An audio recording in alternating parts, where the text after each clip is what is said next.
You were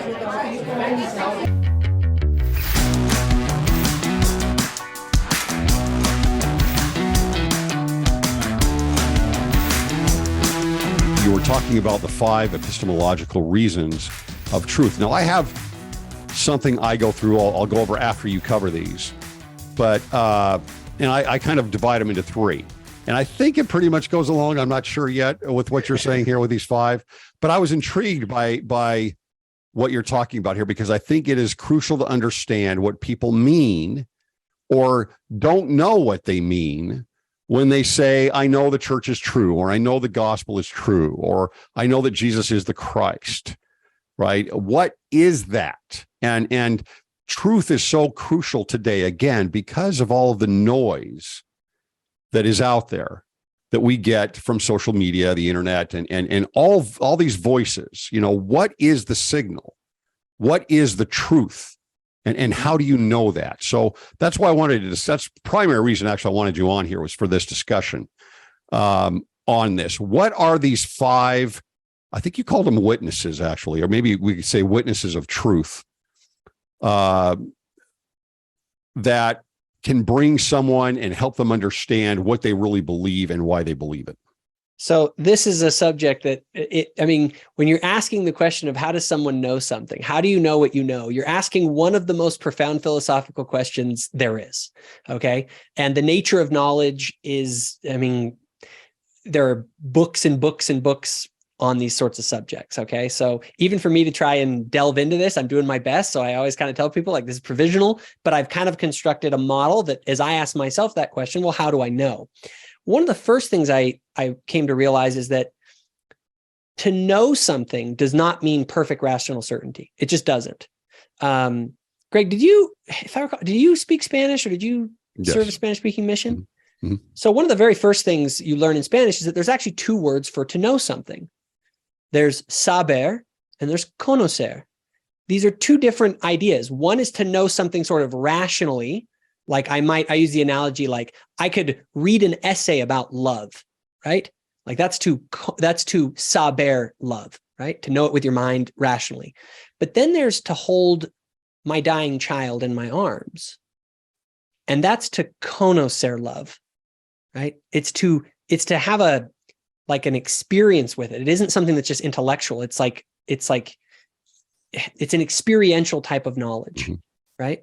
So one thing we got to be very careful of is when you say that you know something, are you talking about it that you know it 100%, that's perfectly rationally certain, saber, or are you talking about knowing something as in, do I know it sort of experientially, right? That it's true. Well, what is saber actually? It's more like a fact, right? It's like if I've got a knowledge of this, I've got a fact in my head, right? Yep. Okay. But what I would say is that when we talk, a lot of times we talk about knowing things, people think you're talking about rational certainty. They're talking about saber. What's really funny, if somebody studies the philosophy of Descartes, you come to realize that he wanted to ground all of his beliefs in reason. And what he found was that you can't actually be rational certain about literally almost anything except for the fact that you exist. His great saying, I think, therefore I am, was the only thing that he could find that he could say, yes, that has to be true. Logically, it's if I'm thinking, I must exist. But if you watch The Matrix or anything else, there's sort of this thing, even what you're seeing with your own eyes could be an illusion, right? You don't know this. Now, this may sound kind of kooky, and yeah, it is kind of kooky, but the idea is that it still, though, says that you may be 99.9999999% confident that something is true or real, but you can never arrive at perfect rational certainty, okay? So why does this matter? It matters because what I believe we have are witnesses to the truth that convey to us, that give us confidence in saying that something is true. Okay, so what are the things that witness to us that something is true? Well, right now, my eyes, I can see you, and my eyes are witnessing to me that you're there. My ears are witnessing to me that you're there, right? My sensory experience. That would be one. But I'll go through all 5 of them kind of individually. The 5 that I have are intuition. I use the example of, it's the way that I know that when I see someone beating their dog to death, something inside of me screams, this is wrong. right? It witnesses to me. There's something intuitive that just inside of me says this is the way that it is. Mm-hmm. Next, I would say, and some people will say, okay, that's the spirit. I think I have an issue with that. I think you got to be careful about that. I think the spirit is part of all of these things. The next one is sensory data, right? I can know something is true because I've seen it, touched it, smelt it, felt it. The next one I have is reason. So I can purely use rational processes to come to a conclusion that something is true or false. The next one is outcomes, right? Jesus said, you can know things by their fruits. What comes out of it, right? What does it produce? We use that all the time to say that something seems to be true because it does what it says it does. It's going to do. And then the last one is authority, okay? This could be the authority of, there's a particular group of people who say it's one way and you have good reason to trust them.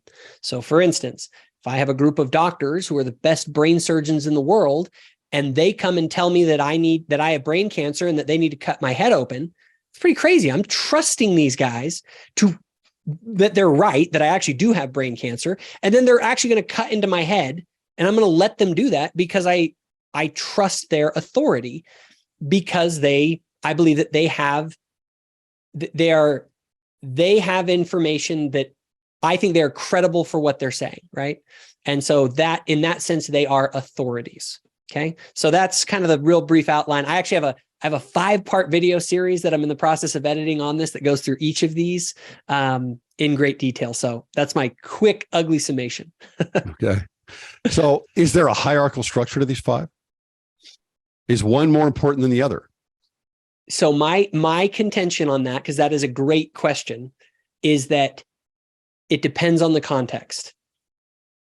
For instance, if I want to know if this desk is in front of me right now, I think I'm going to prioritize my vision, like that I actually see it here, right? If someone came in who is authoritative on, something, and they said it's not there, I would go, but I see it. That's gaslighting, right? Yeah. That's where you trust an authority over these other witnesses that are there. So it depends on the context. If someone comes to me and says, like, if the prophet theoretically came to me and said, Jacob, it is not right, or it is perfectly fine to go out and do this terrible, terrible thing to your dog, I might go, I think he's wrong about this one. Like, I might trust my intuition over that one. So, but the idea is I want to see as much as possible if I can bring all these things into alignment with one another to the greatest extent possible. So here's what I would say on this: these 5. I think what you're giving here, looking at it in a cursory manner, is saber, right? It's, everyone can look at this and say, okay, this is a way for me. These are pieces of fact, pieces of knowledge that I can use and look at. And say, okay, this is a process I could even use to understand myself and my own beliefs. To conocer, to know familiarly, right? To know experientially, I could actually use them. Mm-hmm. And then say, okay, I've gone through this. I have felt this experience. I have seen that I can know things in different ways. Yeah. And not just one or two ways. I think that's really important. When I do something similar to this, and I haven't thought about it enough to see if all 5 of these would actually fit into my 3. Mm-hmm. But like oftentimes when I give my testimony, as long as I don't feel like I'm in front of an audience where I've already said this once, I'll say, I know the gospel is true. And I might qualify that and say, no, I actually do have a knowledge that the gospel is true. I feel that way, right? That I have a knowledge of its truth. So people might say, well, you don't know that it's true. It's like, I know in the sense that I have a knowledge, and it comes from, for me, 3 different places. Then when I say this, I say, first of all, I know the gospel is true from reason. Right. And so I'll talk about actually going through and all of the study that I've done and running the reason through my mind and pulling in the patterns and the parallels and the whole puzzle, right, being pulled together, that I have a knowledge of. I can do all of that and say, I know through reason, my own reasoning, that the church is true. Now, a lot of people can't do that. They haven't done enough of that. And so they won't be able to pull from that enough. To me, that's an important thing. It's a very important thing. In fact, that's where I start. And would you say, though, just a quick question on that to clarify, when you say that you know it rationally, are you saying that you know it with perfect rational certainty, or are you saying that this is something you know with a high level of confidence? Because I think it's wrong to define even saber. When I say I know something, it's ultimately still a statement of confidence. It's a statement to say, according to everything that I have here, I have enough reason to stop saying I believe, which is a particular statement of lower confidence, to I have a high enough level of confidence that I say, I know it's true, because it's like at some point you cross the bar from saying I believe it to I know it as a statement that conveys your level of certainty about something, but you never reach the 100% perfect rational certainty, because I don't believe perfect rational certainty is possible. Okay, is that what you mean? I'll get to that in a minute. I don't know that the end game is personal rational certainty. Okay, I don't know if that's the best, highest Okay. knowledge. Now, our secular world will tell us that's the highest knowledge. Right? I don't believe that it is. And I agree. I don't know that that's the end game. I agree with you. Right? So do I know that with personal rational certainty? No. But your idea of confidence to me is trust. And trust is faith. It's the same thing. So when I can actually have faith in the gospel off of that reason. Yeah. Right. Because I can trust it. Yes. At a certain level, I have put this together where now there might be a spectrum of where my trust is, the level of confidence or trust that I can put in those things. But through reason, I have a trust, I have a faith, and therefore I have a knowledge of its truth. Yep. Right. Well, I want to get back to the faith in a minute here. Secondly, I say, I have a knowledge. I know that it's true because I have experienced it. Right. So this would include, I don't know, maybe it's intuition as a result of experience. Maybe my sensory data is part of my experience, right? The outcomes, reason, I suppose, could become a part of that. And the moral outcomes, that might be an outlier. Authority might be an outlier. I don't know. But because I've experienced, and this is what I mean by this, two really important scriptures to me in looking at faith and knowledge are, if you go to Ether 3:19 with the brother of Jared up on the mountain, and he sees the finger of God, right? He says, starting off, I know this is true. I have a knowledge of this. But it's not until he exerts his faith and he shows that he has the faith, the trust, he expresses and has the faith from a knowledge he started off with, right? So he's got an imperfect knowledge. It might start with a little seed, and then he expresses his faith, and then he actually says, I now have a perfect knowledge. Now, that's not a perfect rational certainty. It's a bigger knowledge. He actually sees Christ. Right? And now you can say that's sensory. I don't think that's what it is. I think it's beyond. Let's say he moved from Saber to Conocer. Yeah, exactly. Sure, absolutely. He moved from Saber to Conocer at that point, and he describes that as a perfect knowledge. Now, if you go back to Alma 13, the famous, parable of the seed, so to speak, to me, this is the exact same. It's the exact same process as the scientific method. So we're so used to this through the Enlightenment with this idea of the scientific method that really is only a temporal/carnal knowledge. It really is only a saber, even though it's about observing.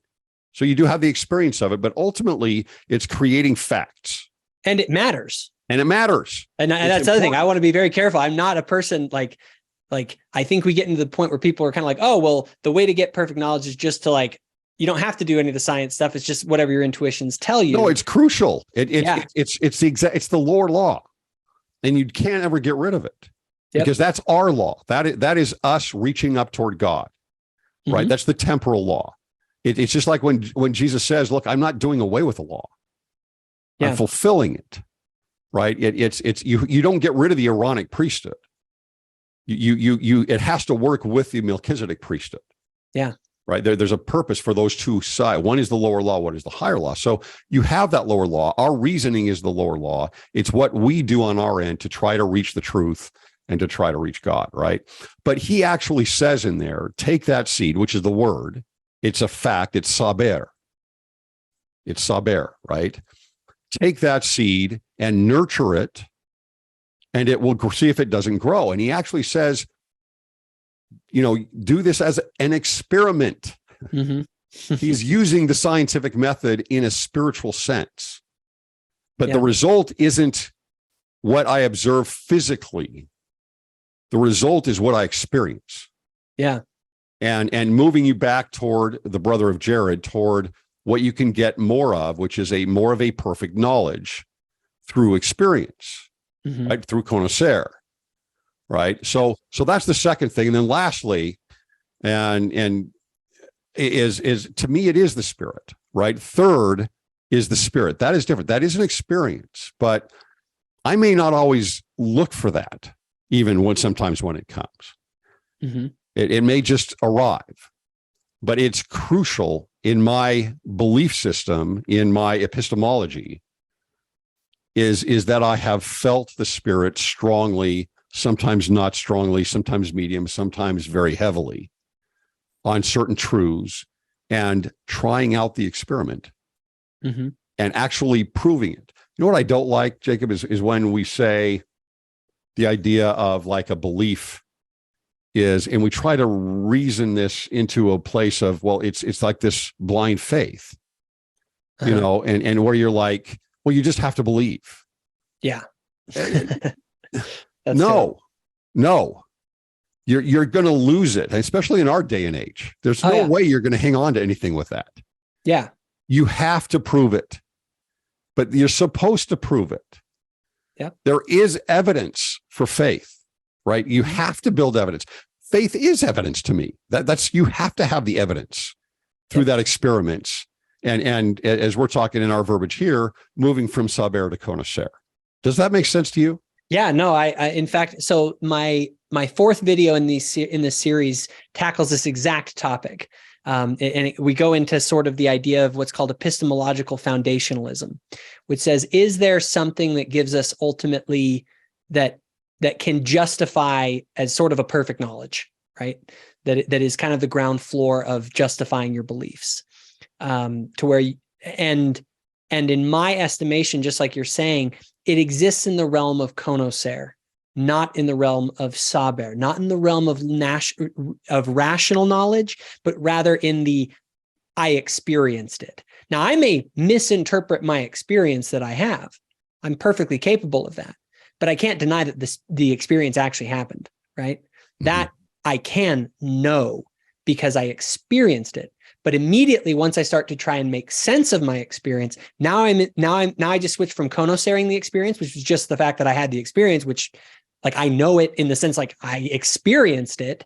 But then what I make of it is when I switch to the saber side, to the rational side, to try and make sense of my own experience, right? And so the other thing that I see that happens is people, they try and choose one or the other, right? You have the people that are the hard rationalists that ignore any sort of intuitive side of things and ignore, they think that rationality is something that human beings are capable of kind of in the ether without any what we are inside. What I believe, and then you have people that are just kind of like, they ignore reason. They ignore kind of the scientific kind of evidence. It's just like, well, I feel this way, so it must be right. It must be truth. Where in my mind, it's the integration of those two things. I oftentimes compare it to like eyes, right? It's like you have to, if you're just looking through the eye of your own intuitions and what you feel, then you have one eye closed. And if all you're doing is hard rationalism, and all of a sudden it makes more sense rationally to, kill the Jews, then it's like people will, reason can be used for all sorts of terrible things. Reason has to be grounded in a value structure in order, because reason is ultimately a tool. It's like a knife. A knife isn't good or bad. Reason isn't good or bad. It's how it's used. And it's the proper integration of those two aspects of our nature that produce true knowledge, right? And true understanding of the full breadth of reality. And so in my model, and what you're talking about sounds very, very similar. That's what we're attempting to do. But it's a very tricky subject. This is an area of conversation and philosophy, and even in the scriptures, there's tons of great stuff that hint at this. But it really is the basis of like all of our explorations. It's the lens you're using to see the world through, right? And so it's very important that people, they don't have to subscribe to the way that I view it, but they need to start to think about this and recognize that even when you're dealing with these influencers out there, is what they're saying true or is it false? And how do you know? How are you determining what is true or what is false?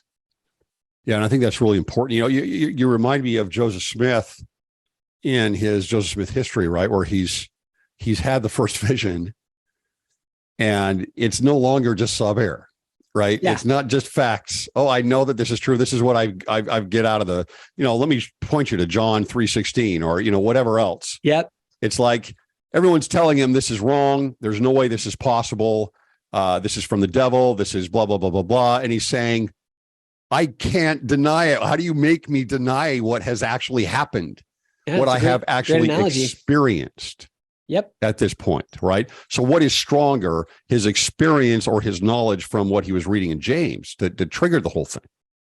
Yep. Right? He needed the trigger, but the experience is what it gives him the most solid knowledge to help him get through that time. And It's what we should be testifying of when we testify in sacrament meeting. We testify of the things that we know in that way, the things that we conocer.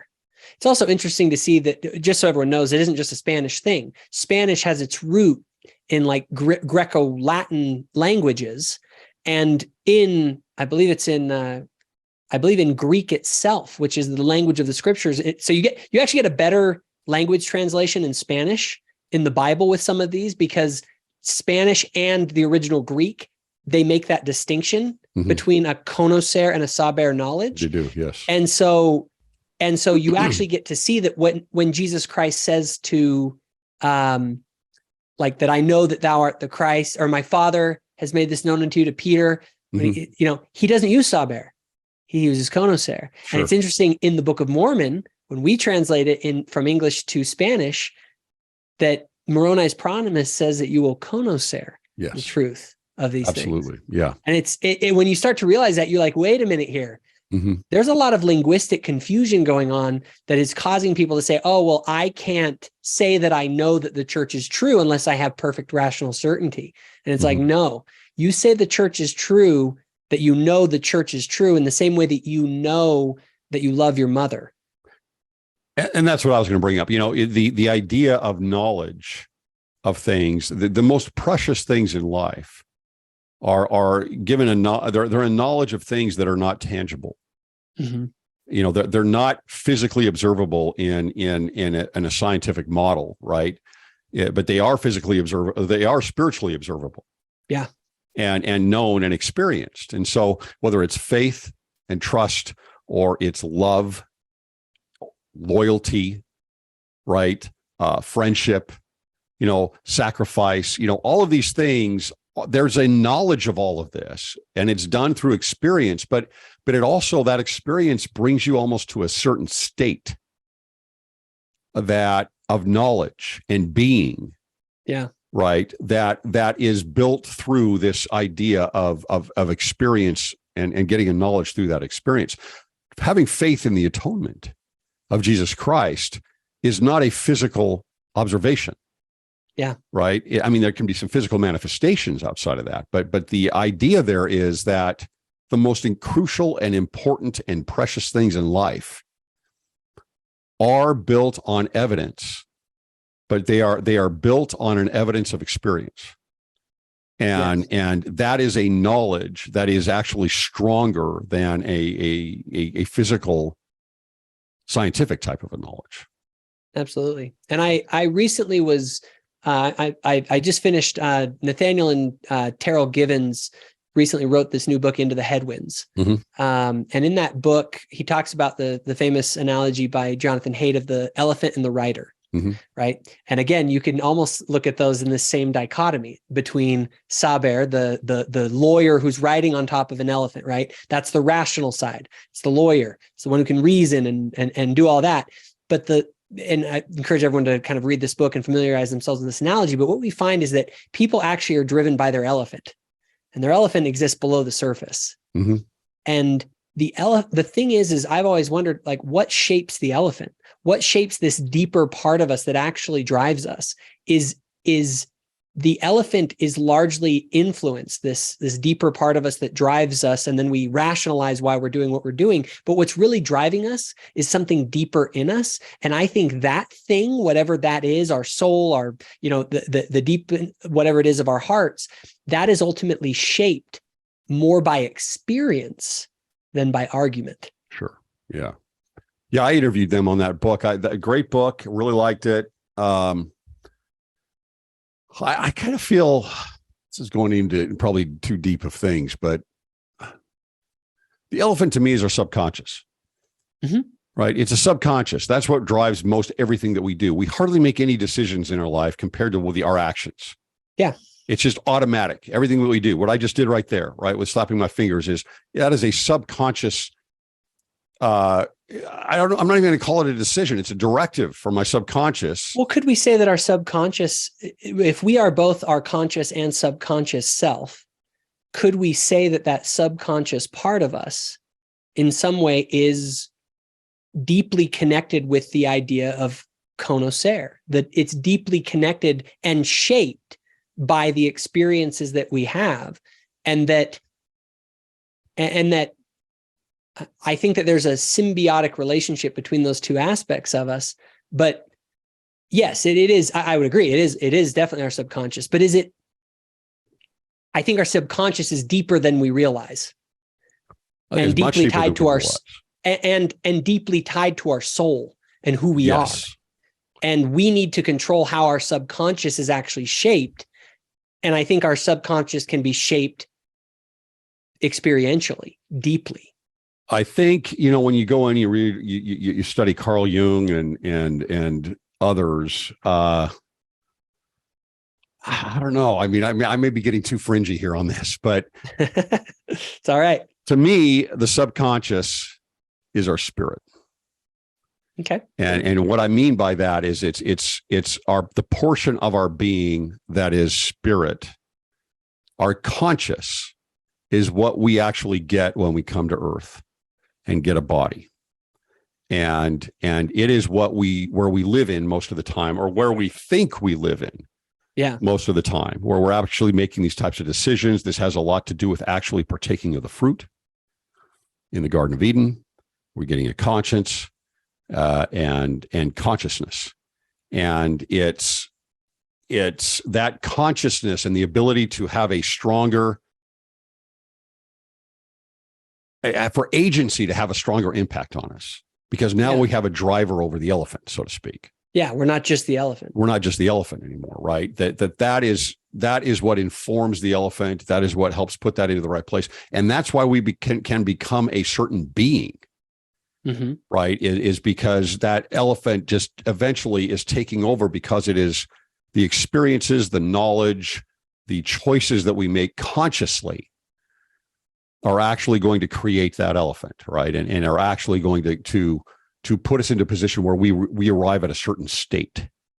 Yeah. Does that make sense? It's fringy, but that's the way I look at it. It's soul building. I mean, that is our doctrine, is that we're here to build our souls. And if we understand that our souls are deeper than our conscious self, I think that's a very profound insight. So no, that's great stuff. Last question. With these 5 epistemological witnesses here, does the world try to pull us away from some of those?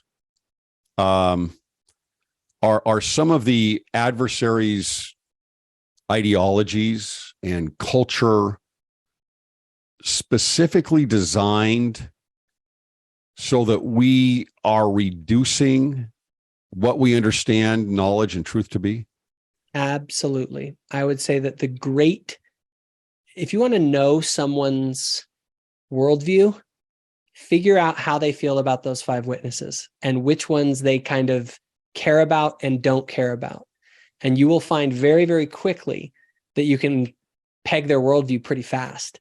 For instance, the hard rationalists, obviously, the scientific types, they put all of their weight on sensory data and reason. And actually, what's funny, and authority actually is the funny thing. They don't realize it, but science is like, you've actually never seen the moons that go around Jupiter, but you believe it as though it's scientific fact, but you actually believe that fact because people told you that.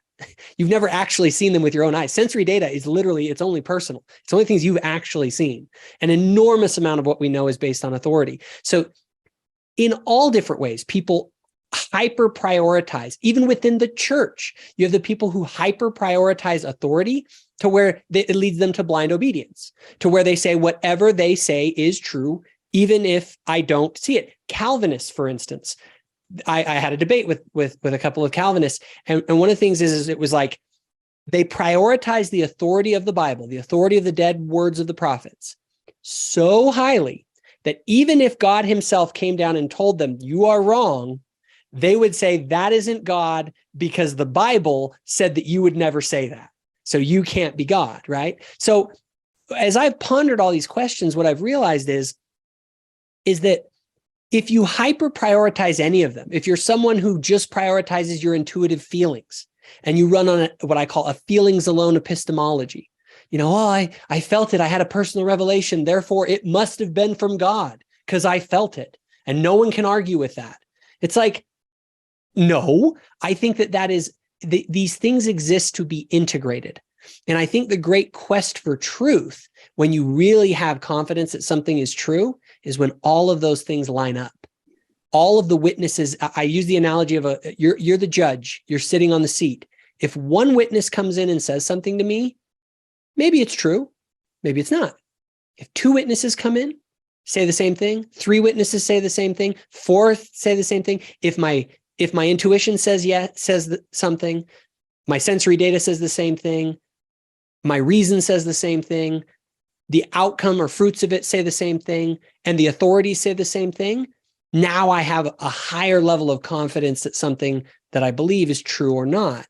And that is ultimately, as we're looking at the conflicts in the world, when it comes to what's true or not, so much of it is around, I think, an inappropriate emphasis that people place on one over the other. And what they do is they end up closing one of their eyes and only seeing part of the world rather than reality in its entirety. Yeah, awesome. Well, Jacob, thanks for the time. This is exactly what I was hoping it would be. Great discussion. Where can people find you online?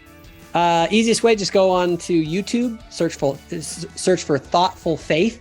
You should be able to pull up my content there, or you can go to my website, which has links to everything, and that is thoughtful-faith.com. Awesome. Thanks so much for being on the show. Thank you.